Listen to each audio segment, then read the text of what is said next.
Saya ingin cerita tentang rumah-rumah besar yang terlihat mewah, yang bahkan tak nampak retakan.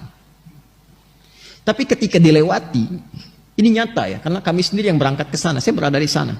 Dan alhamdulillah cukup mengetahui termasuk kisah-kisah yang viral itu, kita tahu gitu.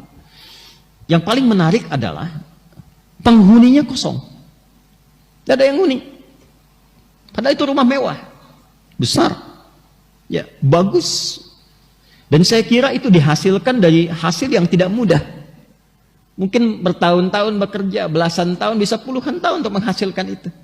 Letaknya strategis. Tapi ternyata penghuninya lebih menginginkan dan lebih berminat untuk tinggal di tenda-tenda yang bahkan sebelumnya kurang layak. Ini daripada menghuni rumahnya yang mewah itu, dia lebih memilih untuk tinggal di tenda. Atau tidak tidur di lapang sekalian, tanpa alas, tanpa atap sedikit pun.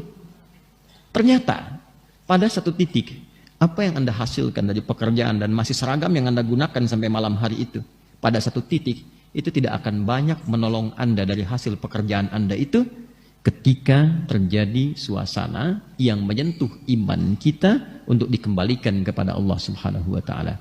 Jadi saya ingin katakan, kalau Anda berangkat gelap, pulang gelap hanya untuk mengumpulkan dunia, akan tiba pada satu masa sepersekian detik itu dunia yang Anda kumpulkan selama puluhan tahun menjadi tidak bernilai di hadapan Anda. Dan yang paling bernilai itu istighfar Anda, takbir Anda.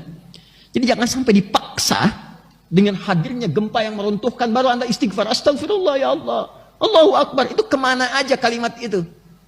Yang dididik dalam sholat selama 5 waktu dibuka dengan Allahu Akbar, tak pernah dikumandangkan misalnya, apa harus dikasih gempa dulu? Kasih banjir dulu? Kasih longsor dulu?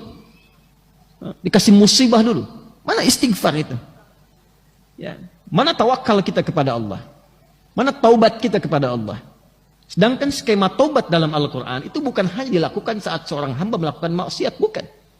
Skema taubat itu skema membersihkan diri, supaya menjaga suasana hati itu dalam kebaikan. Makanya Nabi SAW mengajarkan sebelum tidur taubat, istighfar 70 sampai dengan 100 kali. Allah menegaskan, innallaha yuhibbut tawwabin. Allah mencintai orang yang senantiasa bertaubat, memperbaiki diri dari ujung kepala sampai dengan ujung kaki. Dan itu mendamaikan hati, mendatangkan keberkahan. Maka mulai hari ini saya kira hal pertama yang harus dilakukan adalah kita evaluasi dari semua bagian pekerjaan kita.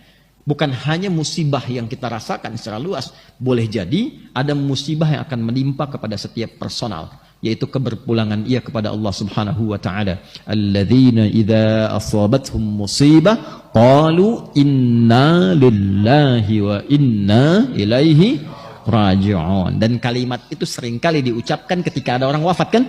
Setidaknya jangan Anda selalu kaitkan taubat itu kepada konteks yang sedang kita alami. Ada hujan, ada gempa, ada banjir, ada itu. Setidaknya persiapan sebelum menjemput maut saat kita akan pulang kepada Allah Subhanahu wa taala.